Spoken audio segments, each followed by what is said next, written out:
Do 4? Mike, behave yourself. Too late. Okay. Are we? City Clerk, just let us know when we're ready to get started.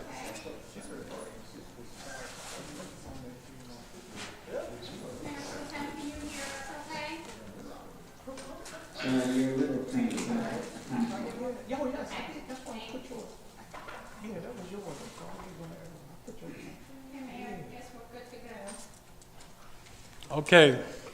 Well, good evening, everyone, and welcome to the regular City Council meeting of Monday, April 4th, 2022. In the council chambers, it is now 8:02 p.m., and I call the City Council meeting to order. At this time, I would ask everyone to join me in the Pledge of Allegiance. You okay? I pledge allegiance to the flag of the United States of America and to the republic for which it stands, one nation, under God, indivisible, with liberty and justice for all. Thank you. Madam City Clerk, for the record, do we have a quorum? Yes, Mayor, we do have a quorum. In chambers, we have Councilmember Esteve, Councilmember Wolfley, Councilmember Gardner, Councilmember Harrison, and Mayor Adams. And then in virtual, we have Mayor Pro Tem Boafo. Okay. If you would bear with us for a moment, I would like to take this time to have a moment of silence for all the victims and all those suffering in Ukraine. I would also like to add to that the victims of the mass shooting in Sacramento as well. So if you could, please take a moment.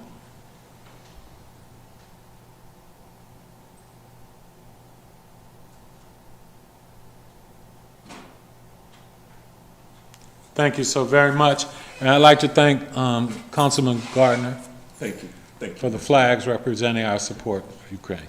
I wish I could give something better, but just to let the people of Ukraine know that we stand with them. Thank you. Thank you, Mr. Mayor. At this time, we will move on to, for the council, are there any agenda additions, deletions, or amendments? Hearing none at this time, we will move on to citizen participation. Madam City Clerk, are there anyone signed for city or participation? No, Mayor, we don't have anybody signed up tonight. Okay, we will now move forward to presentations. We should be having a presentation from the Bowie Youth Council monthly report. I don't see them here this evening, Mayor. Okay. Will we be having the presentation on the Arab American History Month by the Diversity Committee?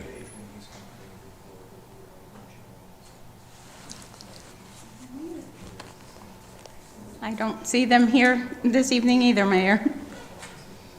Okay, we will now move to the city boards and committees. At this time, we do have an appointment this evening. Council, I'd like to present that Ms. Davina Hunt was interviewed on March 21st for appointment to the Community Outreach Committee. Council concurred to appoint her to the committee as a regular member for a 2-year term. Please move to appoint her. So moved. Second. It's been moved and properly seconded. Any discussion? Hearing none, all in favor, please respond with an aye. Aye. Opposed, same favor. Hearing none. Ms. Davina Hunt, could you please come forward so that we can swear you in?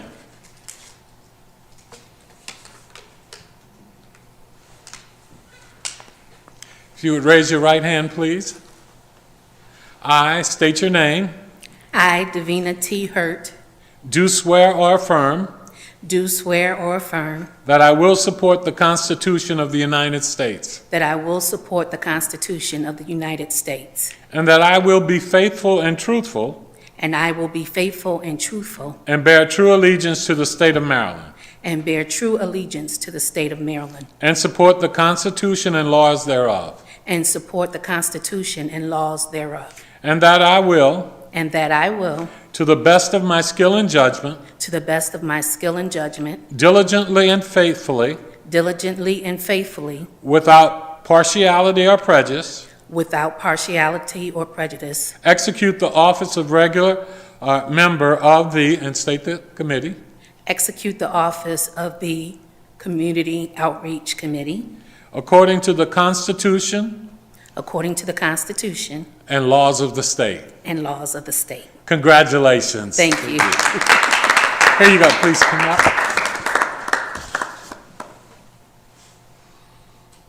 On behalf of the entire council and all the citizens of the city of Bowie, we would love to thank you for your support and your willingness to support the city itself. Congratulations. And the committee. Thank you so very much. Thank you. Congrats. Thank you for signing up. We hope you enjoy your 20-year term. Thank you. There you go. Thank you so very much. Thank you. We will give you the certificate at the end before we're done. Okay. Thank you, darling. Again, thank you for very much, Ms. Hunt, and thank you for all the committee members and those who have volunteered in the city. At this time, we will now move to council announcements, and I will open the floor for any council members if you have any announcements at this time.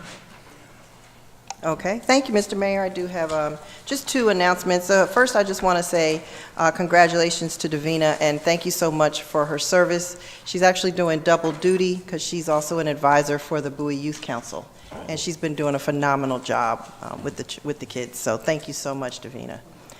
Also want to just actually ask City Manager if during our next council meeting, if we could talk about or get an update on the water filter rebate numbers. Yes, ma'am, certainly we will. May 2nd is our next official meeting. May 2nd, sounds good. And I know we can probably get some more information during the budget as well, but. I Right, the wanna next make- meeting for the budget will be presented next week, and the CIP projects will be up for discussion. That'd be great. So we'd like to put that on the agenda for the May meeting. Yes. Thank you so much. And that's all I had, Mr. Mayor. Thank you, Councilwoman. Any other announcements from any of the council members? Okay, moving on to City Manager's report. Good evening, Mayor Adams, and City Council and residents. I'd like to give an update on our project associated with the pipe replacement. We are currently still in the design phase. And in accordance with the standards and engineering procedures, our civil engineering consultant is designing a project. And we're talking about, the next project is a 3.5-mile pipe replacement. That is an increase of 1 mile from the original plan. So this is a time-consuming process that should be completed by mid-June of 2022. That still puts us ahead of schedule when looking at our budget for what you all programmed last year and before. Between mid-June and the 1st of September, the city will send out a bid, what we call an RF, request for proposal, to analyze the bids and then hopefully sign a contract. The construction should begin in mid-September, barring any problems, and the project should be completed 10 months from that time, looking at May or June of next year. Understand that the pilot community workforce agreement that we the staff are required to implement may have an impact on the price of this particular project and that of the also of the paving projects associated for next year also. Thank you very much. That's it. Thank you, City Manager. You have a question? Yeah, just a quick question. Mr. City Manager, you said it would have an impact. Is that financial or time frame? Well, it can have both. Yeah, typically, in my experiences, when a specific salary range or other financial constraints are placed on a contractor, they're passed through to us. And that could affect the number of people who bid on the project, some who aren't equipped to manage that, or elect not to participate in a program like that. So it could affect both. We'll see. I just don't know. Okay. We hope not. Thank you. Any other questions for the city manager? Hearing none, thank you, city manager. We will now move on to the consent agenda, and I'll open the floor for motions. I move to accept the consent agenda. Second. It's been moved and properly second. Any discussion? Hearing none, all in favor, please respond with an aye. Aye. Opposed, same favor. Hearing none, motion carries.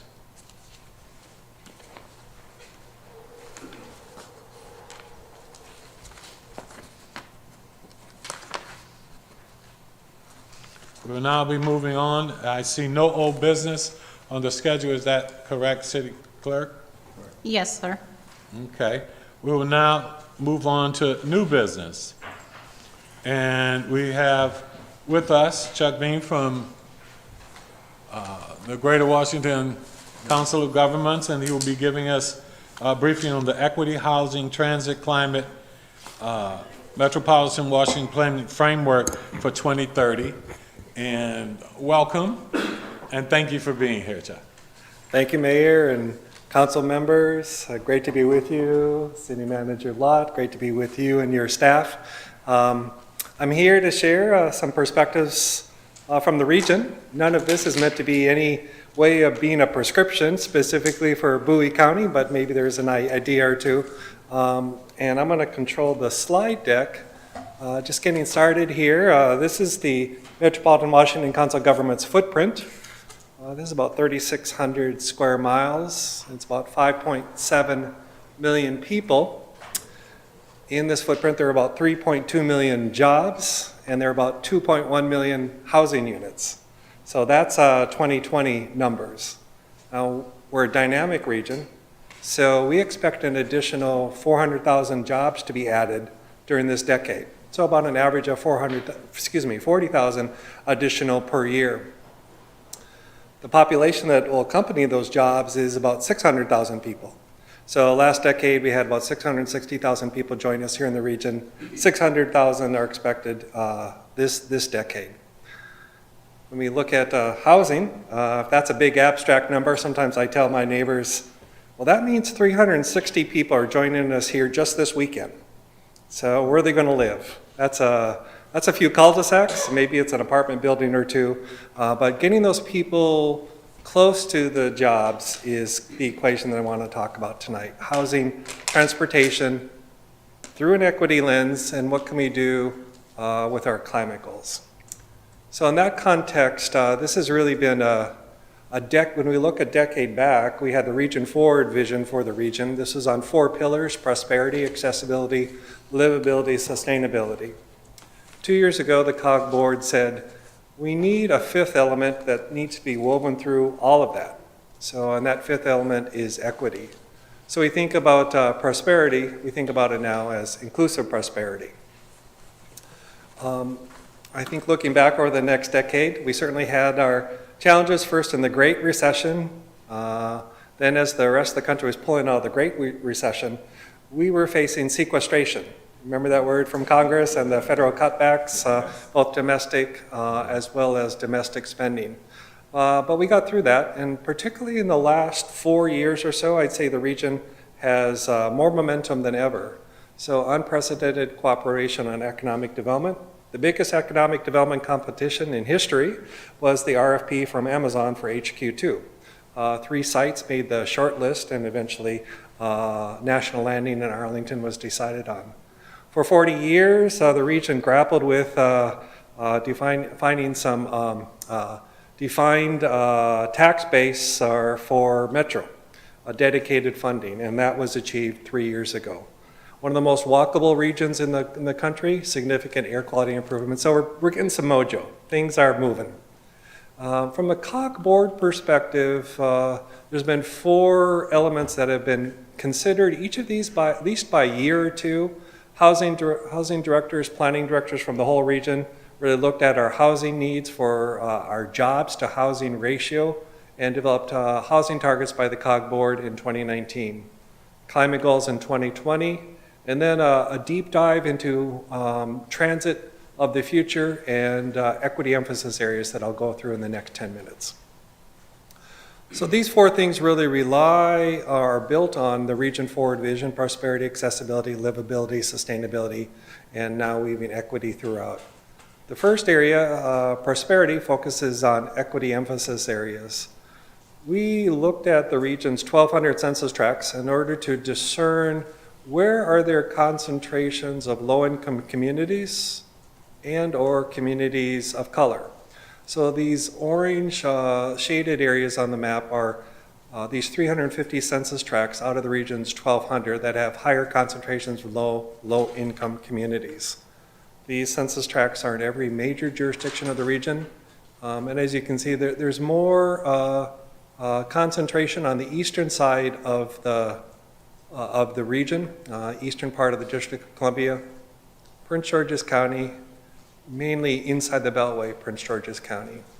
So this has been a resolve of the COG Board of Directors to weave equity throughout all that we do in taking a deliberate methodology to look at these census tracts, look at disparities between these 350 and the rest of the 1,200, and make sure that these census tracts are included in all of our plans. Happy to give examples if there's time for questions afterwards. Montgomery County has been one jurisdiction that's particularly picked up on this framework of looking at bonus points for equity emphasis areas in their capital improvement program. Make sure that there's allocations in programs like their Green Bank program. So any funding for their Green Bank program must be 20% must go to equity emphasis areas. And a lot of focus on transit access along the Purple Line. I'm happy to give you some more examples, but that gives me a nice segue to be talking about our second area, which is high-capacity transit station areas. Our definition of high-capacity transit station areas includes WMATA, the 90-some WMATA stations, but also importantly, a greater focus on commuter rail, so MARC and VRE. Included in our look at high-capacity transit over the next decade is bus rapid transit. The biggest manifestations of that will be in Fairfax County, Embark Richmond Highway and Route 1, and BRT in Montgomery County. So on the ground right now, there are about 150 of these high-capacity transit station areas over the next decade. Already planned, not a wish list, already planned, already funded will be an additional 75 high-capacity transit station areas, I think including the MARC station nearby. So from a regional perspective, we need to optimize the land use around these 225 nodes. On these 225 nodes, you see these dots occupy just about 10% of the region's landmass, so fairly dense. But this 10% will absorb about 40% of all future population growth. And 60% or 55 to 60% of future job growth will be in these nodes. So we're making a tremendous capital investment in this system of high-capacity transit, but this is where also the opportunity will be. So from a perspective of connectivity, making from a land use perspective, making as connective as possible for residents to have access to this high-capacity transit. So we use the word optimize for this overall plan, optimize high-capacity transit station areas, and it looks at the land use around these stations. We often said in the past that TOD is characterized by mixed use, kind of a change in planning in this country from the 20th century, live in one place, work in another, to how things have changed over the last 20 or 30 years or so, mixed use. Now we're saying mixed use and mixed income. How do we aspire to have various income households close to this transit, so everyone has an opportunity.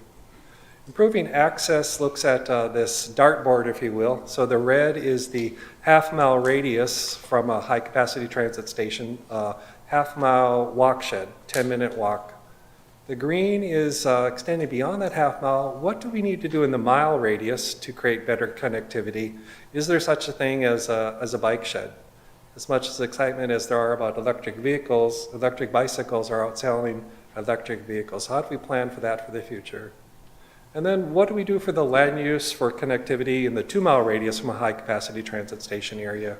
Maybe typified by micro-transit. How do we get residents to those opportunities? So half-mile, mile, and 2-mile around these 225 high-capacity transit station areas.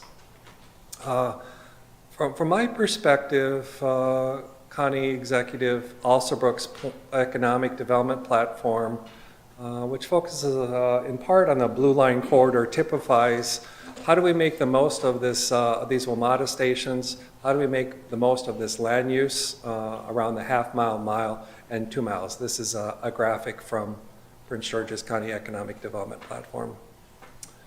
So moving from high-capacity transit to housing targets, the region had been producing at a rate that supply equaled demand up until the Great Recession. So the region had been producing over 30,000 new net units every year, but really hasn't come back since the Great Recession.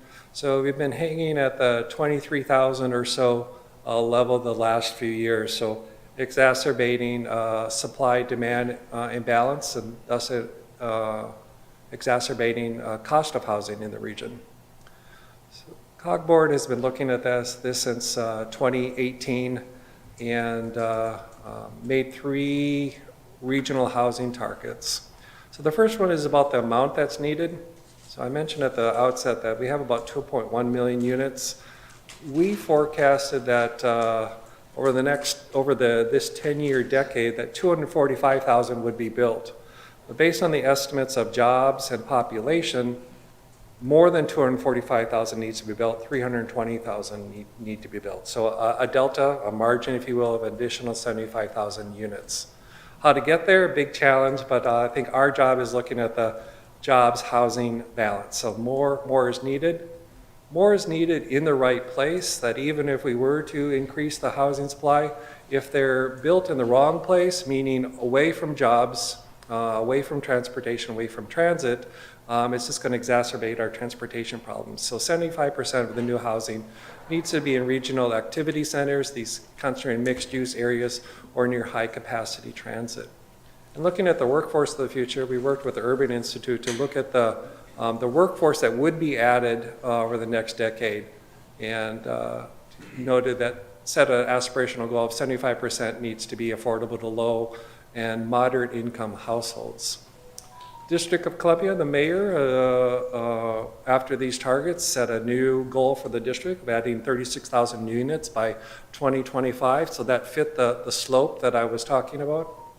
Alexandria looked at its population, its growth, and developed targets that were completely in line with the regional target, setting 11,500 new units by 2030. 75% would be near high capacity transit, 75% would be affordable to low and moderate income households. Bringing into the fourth of 4 was our climate goals. In 2020, the COG board said we don't have a regional aspirational goal for greenhouse gas emissions reductions by 2030. At that time then set a 50% reduction goal. Several months later, President Biden was elected, and a few months into his administration set an executive order of 50% reduction for the country. So we were felt in line with where the current administration is going. How to get there? Multi-sector is the answer. So there's going to need to be big pulls in the energy that we draw from. Big pulls on energy use in buildings, and big pulls in our transportation plans. Zero emission vehicles, mode shift, meaning less people in single occupancy vehicles, that's car share or transit. All this is documented in our Metropolitan Washington 2030 Climate and Energy Action Plan, so 35 collective actions that the region can take. We are assisting member jurisdictions with their own climate and energy action plans. We assisted to some extent in the current climate plan under consideration by Prince George's County. Some of these plans have to do with government operations, government leading by example, and some of these are community-wide, the totality of the jurisdiction. And then within that, there are some sub-plans. So I think we've started with 3 jurisdictions on developing their electric vehicle deployment plans. I'd say that with billions in federal funding coming down the pike, formula funding coming to the states, that that is the biggest opportunity we collectively might have in the next 12 months. That is to work together on our EV deployment plans in the region. So we're looking for this all not to be plans that sit on the shelf. So the first area is several grant and technical assistance programs that we have for our member organizations. One of those listed there is the Transportation Land Use Connections Program. And I understand that Bowie received a $30,000 grant from the TLC program for the feasibility study for the pedestrian overpass over Maryland Route 214. So there's other grant programs that we have, Transit Within Reach. A new grant program is focused on housing affordability. So several grants will be awarded in the next 2 or 3 months to nonprofit housing developers and local government housing departments. A second category is we have these broad plans for the region. Sometimes that's a starting point for a jurisdictional plan in that area. And then lots and lots of data, maps, tools available to your staff as well as community at large to look at these areas. Probably there are several things that kind of cut across several of these initiatives. One is the National Capital Trail Network. Hundreds of miles have already been built, hundreds of miles not built but are within the plans. So trying to figure out which of the next, what's the next mile of bike lanes to be built. Perhaps the priority ought to be on connectivity to these opportunity centers that are near high capacity transit. Another consideration is this equity consideration, connectivity with the census tracts. If we can do these things, then it propels economic development and yet another mode of alternative for folks to single occupancy vehicles. So we hope that now is the moment. We hope that we're seizing the day.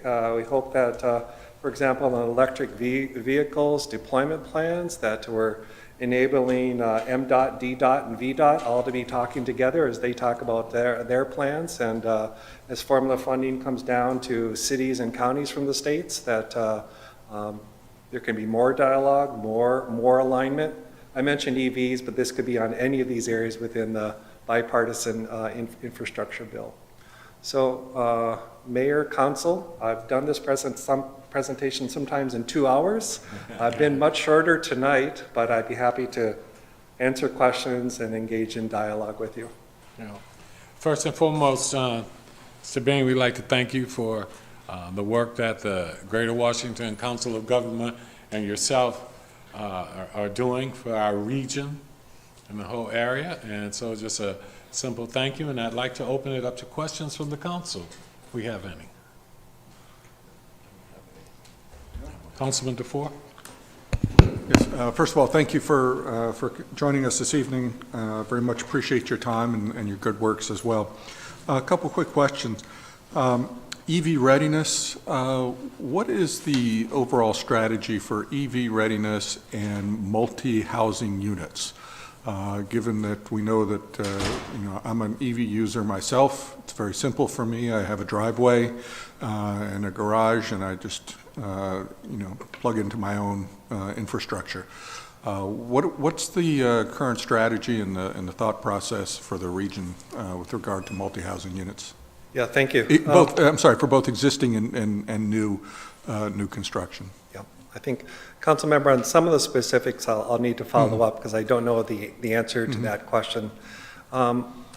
What we've seen in examination of some of the plans is what's the ecosystem for electric vehicle charging, and working back from that ecosystem, what's the energy that needs to be produced, how do we get it to the most people? So a new multifamily would be easier than answering the question about something that already exists. And even harder would be townhouse scenario that doesn't have a driveway or garage parking, and the classic, how does somebody that depends on parking on the street connect to the townhome? So I think by working together as a region, there are three benefits. One is most trips, 50% of all trips, we model about 17 million trips that happen every day. Most trips are taken across jurisdictional lines. So there's a charge on one end, there's a charge on another. So we'll look at the aggregation of where people are coming from and going. The second is expertise. So this maybe gets a little bit to your question of peer learning, peer exchange. What is Montgomery County thinking? What is Fairfax County thinking for electric vehicle charging? If there needs to be any implementation or if there needs to be some kind of retrofitting, what are the best practices? So by doing it as a region, we can share. Then I think the third is by doing it together, there's potential for economies of scale, procurement and contracting. So if a municipality were to do it alone, meaning this kind of procurement, they're going to have so much negotiating power. But if they do it with one county or 3 or 5 counties all at the table at the same time, then we're more likely to get some cost-effective responses to those bids. So, Councilmember, I'll follow up on the specifics of your question, but hopefully that gave you a little bit of the broad contours. Excellent, thank you. A couple other questions for you, comments and questions. Mass transit, Purple Line, is the council government consider that to be a regional solution or more of a truly local infrastructure support for those communities? And what did we see as kind of the next step in hard mass transit like rail expansion beyond Purple Line? I know we're done out to, or close to being done out to the Dulles corridor, and I look forward to riding that someday, but nonetheless, I wonder what else is in the plans. Yeah, thank you. We would define light rail, the Purple Line, in our definition of high-capacity transit, so that is part of our 225 nodes. We would consider that a regionally significant project, benefiting, of course, all the communities that are along the Purple Line. But because of the scale, because of the connectivity with WMATA, because of the connectivity with the economic opportunity, meaning the number of federal facilities that are proximate to one of the stations, these are some of the reasons why we would consider it regionally significant. Of what's existing, of the 150, I think the Blue Line corridor, I put at the top of my list of having the most potential. Just on the cusp, you noted Silver Line Phase 2. And the two over the next handful of years of regional significance would be the Purple Line and then Embark Richmond Highway, which would be a major bus rapid transit from the Huntington Metro Station down to the largest employer in Fairfax County, which isn't Capital One or Nova, and it's not in Tysons, it's actually Fort Belvoir. So connecting from Fort Belvoir to to the Huntington Metro Station would be the major transit initiatives that we'll expect to be completed in the next few years. Okay, thank you. And then the last thing is a plug on the trail network. Pope's Creek branch comes right through here, terminates in Bowie, in the Old Town Bowie area, and of course runs all the way down to the Potomac. And I think would be an ideal thing for the Council of Governments to focus on as a significant improvement or expansion of the trail network because we do know that those coal trains need not run much longer because they're either shutting down or converting over. The power generating stations that used to use or are currently using coal will be using natural gas or be closed. So I think there's an opportunity there. Has there been any discussions and thoughts on that? I think your advocacy and advocacy of your colleagues to Prince George's County, to the state of Maryland, and to us is all very welcomed. Other players in the trail network include the federal government, and some of these trails are National Park Service. So I think we would be happy to look at that more closely.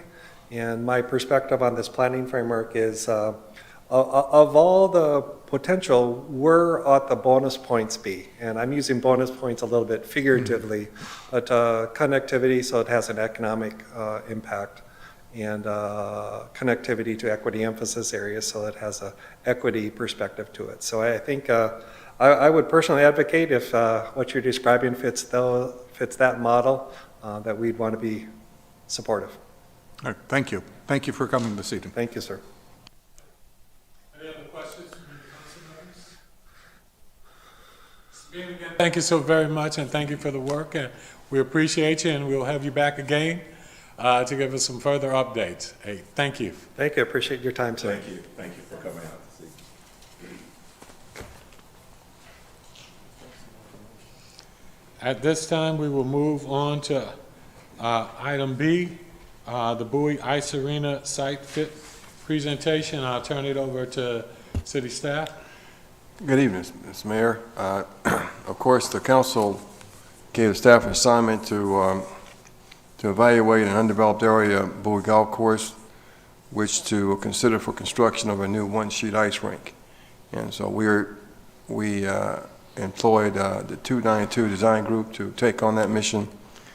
And Mr. Tom Betty's here to give that briefing, and Matt Reno's going to give a quick little talk just before he gets up there. Thank you. Good evening, Mayor and Council. Nice to see you all again. Hey, good evening. So as City Manager had indicated last September, you had gave direction to staff to analyze the site at the golf course. We were able to utilize the 292 Design Group of Minneapolis, Minnesota, who are experts in the field of ice arena design. In December, they had begun their work on analyzing the site, and a number of different components went into that, the work that they performed. Tom Betty was able to get in here from Minneapolis this morning, so he's going to share with you the findings of the study. Tom? Thanks. Mayor, Council, Good evening. nice to be back. I was here in September, so let me see here. So I have a little presentation just to run you through, and kind of took this thick document and broke it down into some key points, and kind of share the process with you, and how things are looking. So, you know, big picture, back in 2021, we studied the existing ice arena, and those costs were getting up there. And, you know, one of the solutions we said, you may want to consider a new arena. At that time, you know, I got direction from the city to let's look at this site by the golf course. And so with that, we, you know, looked at a single sheet facility. The idea was to kind of replace with a like facility, meaning the same program, not the same construction system, but the same building program in it. Just to refresh you on 292 Design Group, I'm a partner there. I've been heavily involved in ice arena design for over 30 years. Well over 40 plus ice arenas designed, plus numerous studies. So we do this kind of across the country. It's a specialty of ours. What I did do is I reached out to FWA, or Frederick Ward and Associates. They're a local civil engineering firm, because when I come in from out of state, what's different? A lot of it has to do with the local land, the layout of the land, the geotechnical makeup of the land. So you bring in a local expert, and they've been great to work with, and they were really helpful in analyzing the site. For cost estimating on this, I used RJM Construction. They're a Minneapolis-based construction company, but they probably built more ice arenas than anyone. And what I mean by ice arenas, this size of ice arena. so a community-based rink. They build a lot of them, and they also belong to a bigger group of about 16 or so firms, construction companies across the country. So they reached out to some of their partners on the East Coast to have them verify some of their numbers. So I wanted to make sure we had good, accurate information. B32, they're the premier refrigeration engineering firm in the country.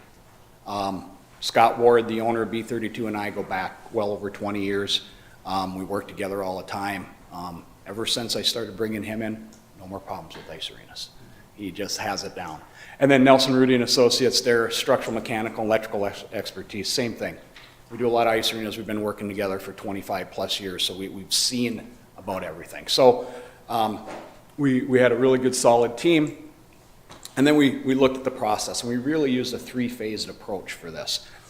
Because I think this type of study that we did with analyzing the site it's a great first step. Instead of jumping all the way in the water without knowing if the land's even buildable, this gives you a chance to pause. Let's check this land out, make sure it can physically fit, but then the land we're building on can support a facility like this, because there's a lot of heavy loads on these. You have long spans and so on, so you got to make sure it's the right thing. So what we did was a geotechnical evaluation and traffic study. Then we did some programming and concept planning. So we worked with a group of folks with the city on what they were looking for in the facility, and then we put together a budget estimate. So we looked at soils, ice arena program, site plan, floor plan, traffic analysis, and then the budget. Geotechnical evaluation, so if you look, this must be pointer, right here, there. So this is the site right in here. So early on, just looking at the layout of the site, how grades naturally slope north and to the west, we put a series of these little red tags where we put soil borings. So they go in and drill into the ground. Let's figure out what the soil's like. We did that. We found out the subsoil and water levels are perfect. They work for an ice arena. Shallow foundations are adequate. What that means is it's probably the most economical way to build a building. So it's shallow foundations. We shouldn't have to do anything special to them. They put this note in there, potential alternative foundation systems, but they work hand in hand, the geotechnical group with my structural engineering group. So we know the loads that are going to happen. And then also from a stormwater management standpoint, just using best practices will work, which means we're not into exotic systems. We're going to use bioswales and rain garden type things to help deal with the stormwater runoff. New arena features.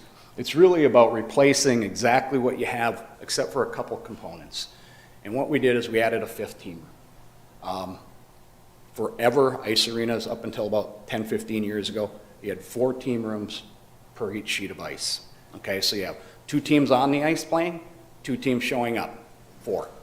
What's happened, and why we're adding that 5th one, is there's a lot of girls or women playing on boys and men's teams, and vice versa. So we need that ability to have that separate area to change. And then if you're into a small weekend tournament, timing gets behind, you have a place for people to go and just lock up their stuff and keep it out of the lobby. So it's a real good value added. Seating's the same, about 300 to 350 people. And then we added a couple multi-purpose rooms that can act as meeting rooms. They can act as figure skating training, dryland training, meeting rooms for teams. Also party rooms. They're a good revenue generator for these types of things. Beyond that, it's pretty much the same program. So I'll take a minute and just run you through this concept diagram that we created. If you look on here, here's the front lobby, which is an entry in the upper left. So you come in the lobby. Right here you have your skate rental and management. We connect this together. So in slow periods, you can have less staff to operate the facility. We have concessions here, little concession eating lobby space. These are those multi-purpose meeting rooms. And we have a pro shop similar to the existing Bowie Ice Arena, and we put that up on the corner, so there's some glass and visibility to make that an attractive lease space. The green area, those are the team rooms in through there. And then we have some hockey coaches room, figure skating room. What I like about And what I try to do in every ice arena I design is when you come in the front door and you come into the rink, I want to separate the players from the spectators.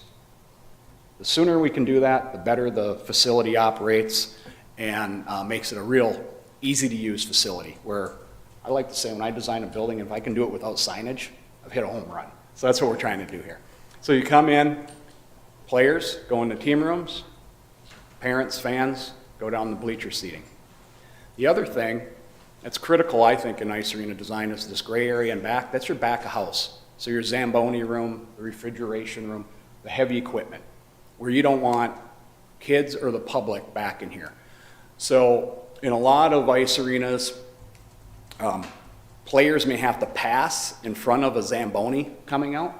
They're hard to see around as a driver, so we separate that. We take that out of the equation and get a good separation between the heavy use of the ice-making equipment and the ice resurfacer room, and put all the nice stuff up here, so it's a good, clean separation. So a real nice, efficient layout.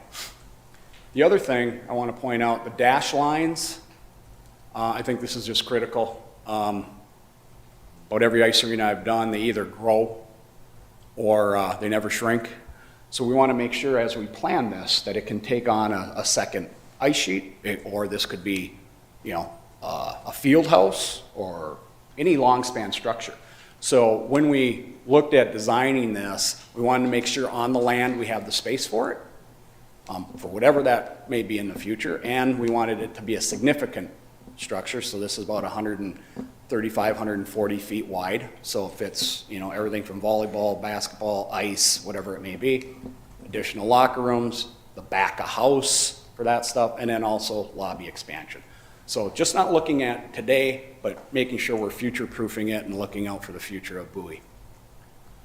With that, this is site plan, and had a lot of great input from city staff. I actually had this building faced a little differently, and as we talked about it and how you approach the site, opportunities for shared parking with golf course, we flipped the building here. So the front of the building is here, back is here.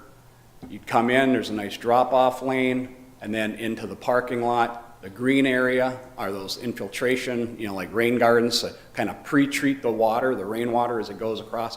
And then these, I guess, limey green color are the bioswales, which then ultimately cleanse the water before it goes back into the system. So real clean, nice layout, and it fits. And one of the things we're playing with, you see all these weird lines on here. I know they get a little hard, but there's actually a 16-inch water main that runs right through here.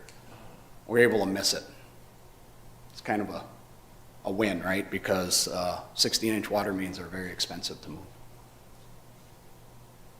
One thing I'm showing here may not mean a lot to people, but it's important as we look at this, and it's important for the cost estimating exercise. This is a building section through it. What we're trying to do is set the height of this arena to make sure that we have proper height, what are the wall heights, all of those types of things to make sure we have proper clearances and the relationship of the spaces. So I did this really to help for the benefit of the cost estimating exercise, so they knew how big this thing was going to be, not only in plan, but how tall. Construction systems that we took into account.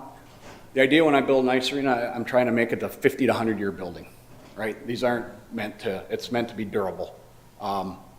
So it's insulated precast wall panels, so they're concrete, right? They can take pucks. The insulation system, I could speak to you for 2 hours on insulation in ice arenas. I won't bore you, but it's rigid insulation because the dew point where water condenses within a wall system, on most buildings, like a house, it'll happen either on the outside or the inside, depending on the climate you're in. In an ice arena, that changes per season.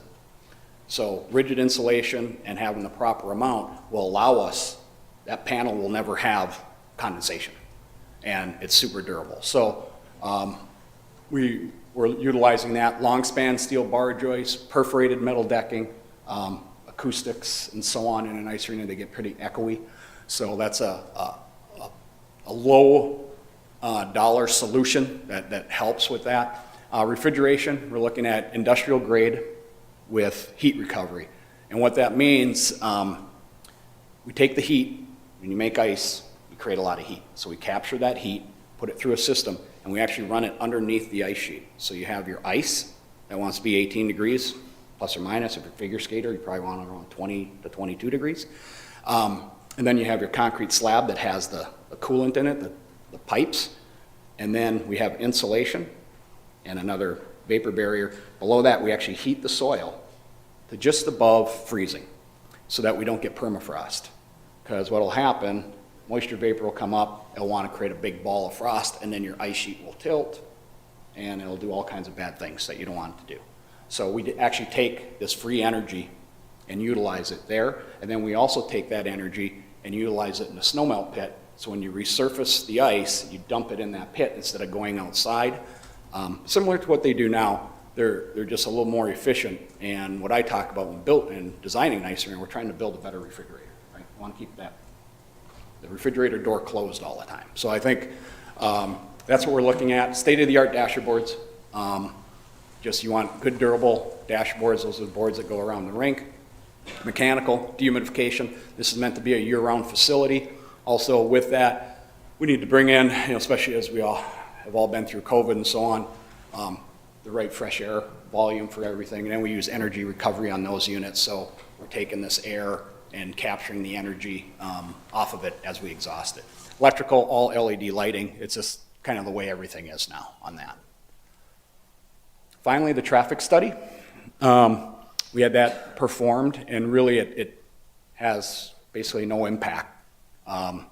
Just the number of cars for this type of facility, when you look at the streets that are connecting it, it's insignificant.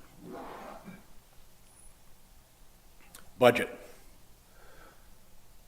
This is a high level. There's more detail, in the study.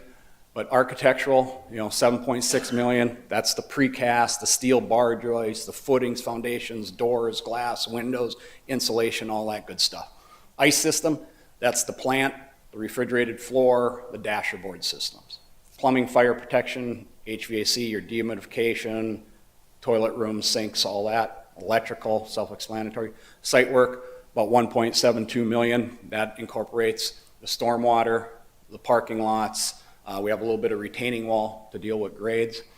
Something I wasn't aware of until we're going through the study is the city's requirement for LEED silver. So we had to put that in. That's a significant dollar amount to a project. And then we put in escalation contingency contractor fee. You're aware, you're going to the grocery store, you're buying things are expensive, gas is going up. So we tried to anticipate a hot market factor plus other contingencies to make sure you're covered. So that estimate comes out to about 18.2, and then our project estimate total is all your soft costs on top of that. So permitting fees, architectural engineering fees, special inspection fees, owner contingency, and a few other things, and that's all broken out in an estimate. So you're about $20.7 million. And last, I put this slide in because ice arenas are unique. They're a little different than your everyday building.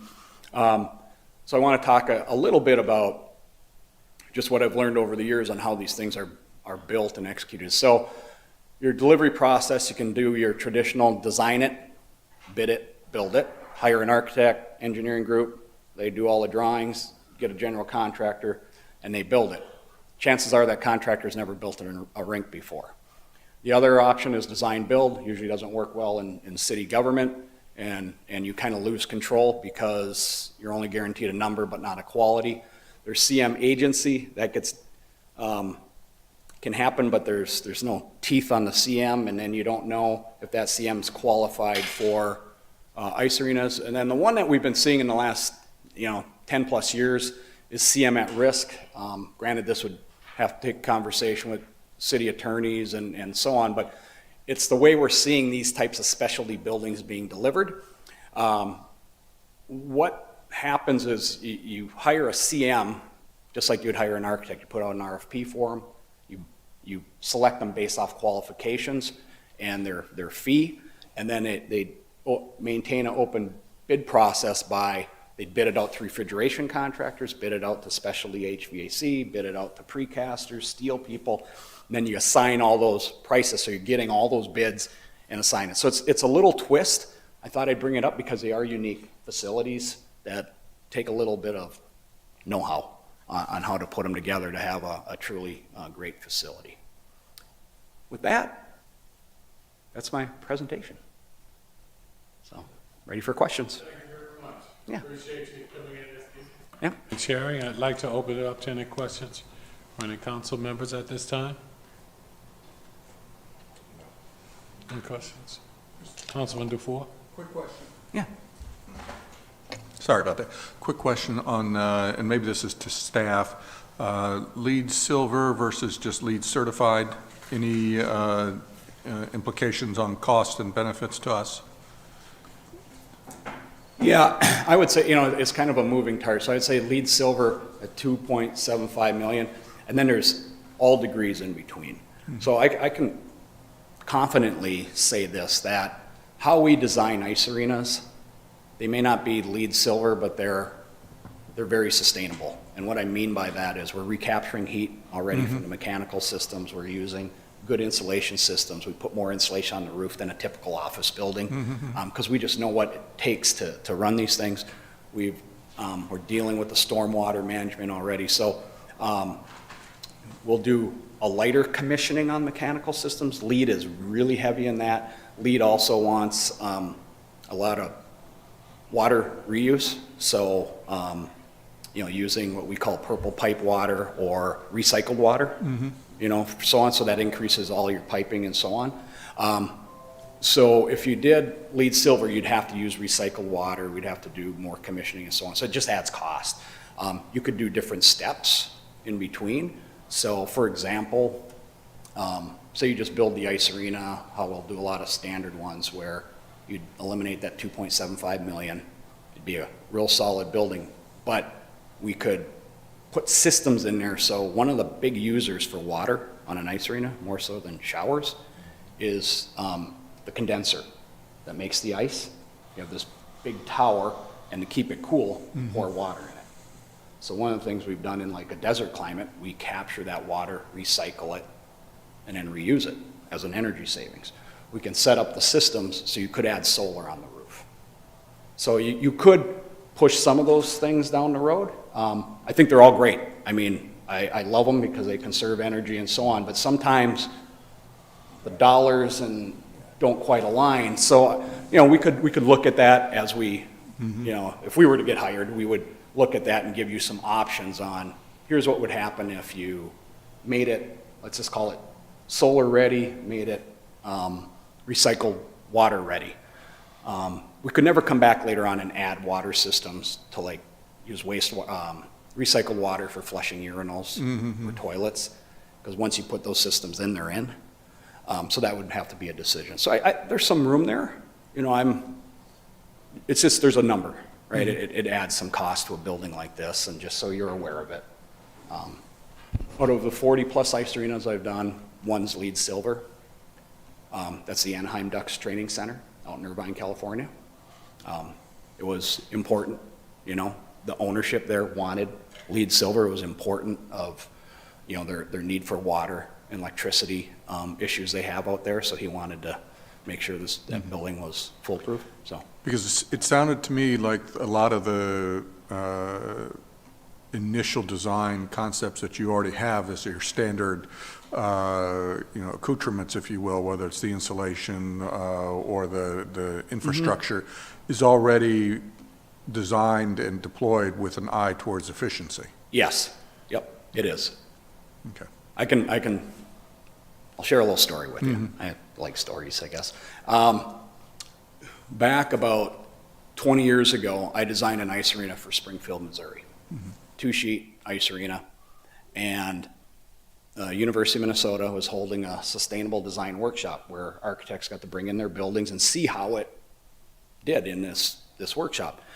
Well, I come in with my big roll of drawings for an ice arena, and people are bringing in a police station, a little office building, a school, and so on.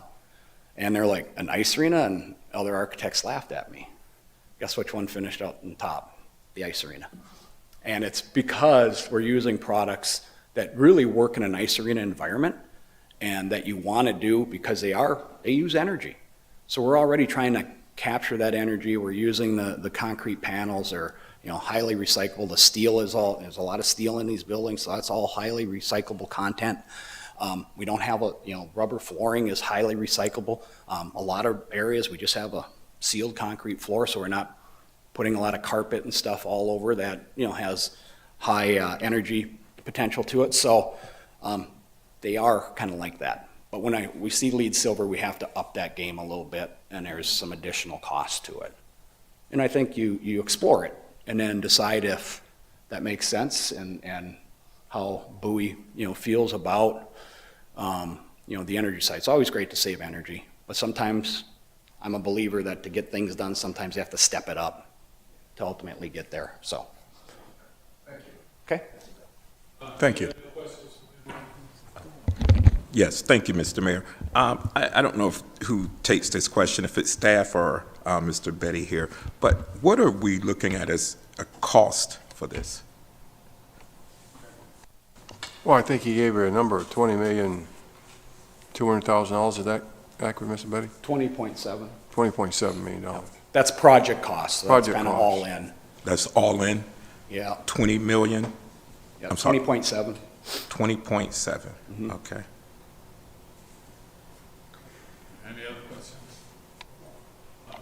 Thank you, yes, thank you, Mr. Mayor. Thank you so much. Very comprehensive information. Question, are there rebates for the LEED program that are offered as well? I know you mentioned it would be a little more expensive, but... I don't have an answer for in this location. Typically, there are some rebates for some of the mechanical systems. Sometimes for some of the installation systems where we will see some rebates are if you're in solar, so on-site generation, so solar systems, wind. We really don't do wind for ice arenas. We'll look at solar a lot. We have quite a few facilities that all incorporate solar. I'd have to look at and really lean on my engineers to see what rebates are available. I just don't know your local market. We see some up, in the Minneapolis area, Right. For buildings. It's really comes down to your power company and what options there are. Thank you. Also, you mentioned a traffic study. What did that entail, and what did you find out? What we found out is it really had minimal to no impact on traffic in that area. And they did actual traffic counts. I think it was, if memory serves me, March 8th of this year. So they kind of did the models and then went out and actually did the counts. And that didn't surprise me. Working on these projects for so long, that it's different if we're doing a 7,500 seat, 10,000, 15,000 seat arena. But on community rinks, we really don't see an impact. And part of the reason, a lot of the heavy use is on weekends or at night after your main day-to-day traffic happens. During the day, it's kind of quiet use, and then it starts to ramp up, around rush hour, but that really goes up later. And then when you have big events where you really have fans there and so on, that's usually a Friday night or a Saturday or a Sunday. So there was no surprises. That's what I expected. And that's what we see across the country when we do traffic analysis on an ice arena of this type. Okay.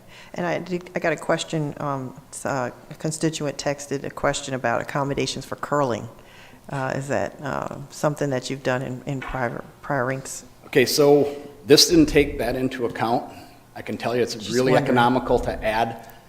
You can do curling in here, right? Just the way it's laid out in the study. What I would say, if you really want to stand apart from arena curling, it's arena curling, it's the same sheet, but a true curling facility, it's a whole different level. Okay. They're really anal out their ice, but you'll still pebble the ice and do all that. But what we do, and we're doing it right now for a new facility in South Dakota, what we do is we create a little refrigerated pad area off to the side of the rink, and that's where they can put, the stones, the big heavy rocks that they curl down the ice. They can keep those on there and keep what's called a scraper on that refrigerated slab. So that really is a step up, and it's pretty economical. We don't change the refrigeration system, we just run a little piping over there. So it's It's a real good value added Yeah. thing. If you didn't do that, you can still do curling on here. Okay. And last question, I don't know, maybe I missed it, but what's your time frame? What's the typical time frame for getting a rink from construction to end? Okay, Completion. I'll give you some broad, kind of simple timeframes on these things. So, one, the city would have to go through a procurement process, right, to hire Right. a design professional, so whatever that takes. And then once that design professional is hired, it's usually about a 6 to 8 month design schedule. So I would say, look at design and procurement about a year, Okay, okay? Bidding and approval of all that, 1 to 2 months. I would say at least 2. That's also the permitting, which permitting for watershed and stormwater and all that can take a long time. And then construction on these, round numbers, 1 year. So if you add that up, you're going to be at 2 years, 4 months-ish, plus or minus. What I'm taking into account is when I do projects for communities, you're going to want me here, kind of giving you an update, right? Here's where we're at, here's what we're seeing, here's the latest budget. I don't like surprises, so I try to run projects so we minimize any surprise. So taking into account hitting some critical council dates, getting approvals for bid, permitting, that's probably the time frame. So if you were to start that process now, we're in 2022 April, you go to April 23, April 24, a few extra months in there, August, September, the facility to be ready, which kind of times out well with the ice season. Typically starts September, October, depending on where you are in the country. all right. Carrie can probably. All right, okay. Have you built any arenas here in Maryland? Not Maryland, Oh, okay. but Any close by that or on this? no, not real close by.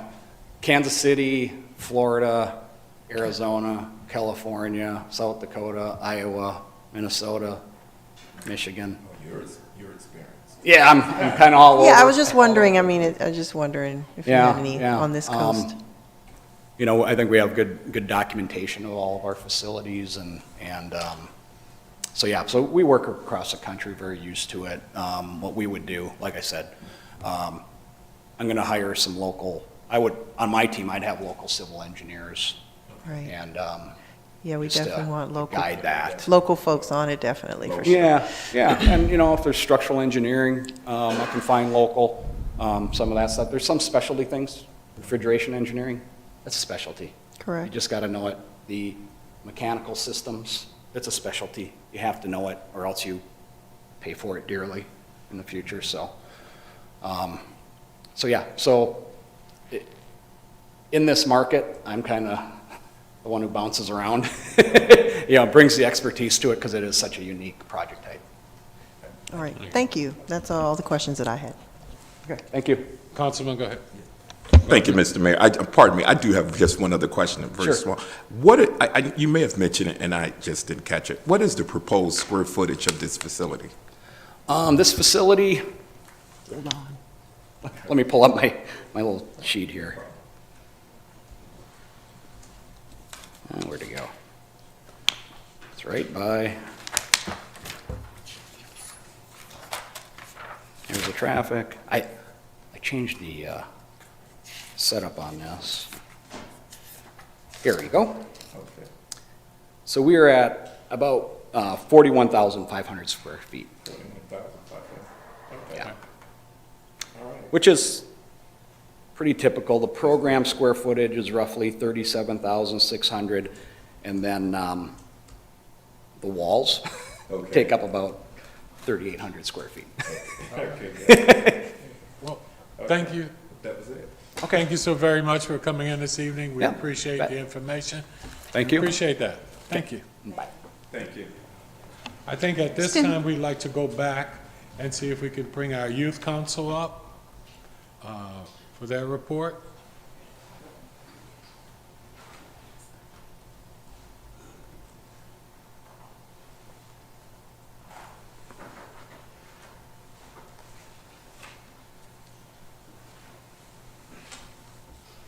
Good evening.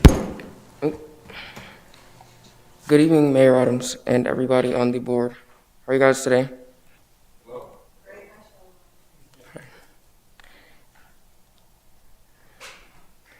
All right.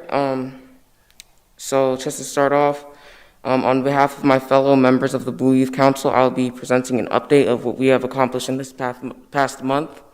Excuse me, let me take off my mask. As you know, I am Chairman Shalimar Griffiths-Johnson of the Bowie Youth Council. So happy spring, everyone. You know, we're going into that season. So youth council members continue to attend city committee meetings as time permits. The youth council is also following up on a request to get on schedule with the city council schedule for a meet and greet in order to establish more of a mentorship relationship with the council. We would appreciate a response from the council on this request. We want to thank all for approving our upcoming first ever Bowie Youth Council Town Hall. We originally anticipated the date to be in March. Since our last youth council meeting, we voted to change the date to April 21st, 2022. We made this decision to give the anticipated changes in the COVID-19 guidelines to take effect, which will in turn allow us to have more attendees who have been approved for 100 people. We are more comfortable with the current date also. Without question, each of you will receive an invitation, so please pencil in the date. We believe it will be a great opportunity for the youth to meet the council as well. So, the Bowie Youth Town Hall Subcommittee is comprised of Vice Chair Amatayo, council members Gunn, McAllister, Washington, and myself. We are actively doing the planning for the up-and-coming event also. This will give us an opportunity to speak directly with and involve the youth of Bowie in conversations surrounding their ideas and concerns. We do have a concern to bring to your attention, though. The subcommittee has been hardworking. We requested that this event would be a hybrid event due to the city limitations in technology, flexibility, and this request could not be granted. We are truly disappointed that the city, meaning the IT and communications, doesn't have the proper technology to facilitate this event as a hybrid event. As one of the wealthiest cities in Maryland, we should be equipped with the right tools and make sure that the resident taxes dollars are going to areas that can enhance how best we serve our community. We are hoping this can be immediately resolved before our town hall in order to accommodate those who may want to join us virtually. Moving on to our up-and-coming events, our first ever City of Bowie Youth Council Town Hall, youth-led on Thursday, April 21st, 2022, will be held at the Ken Hill Center from 7 p.m. to 8:30 p.m.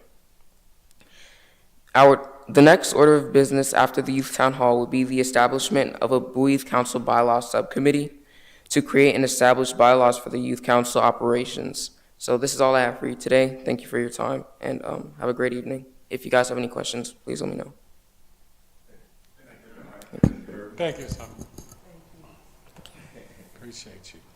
Mom should be proud. Always. Yes. City Clerk, are we going to have the other presentation, or is that it? No, Mayor, she's not here. The other presentation person's not here today. Okay, great. All right. Thank you so very much. I will entertain a motion at this time.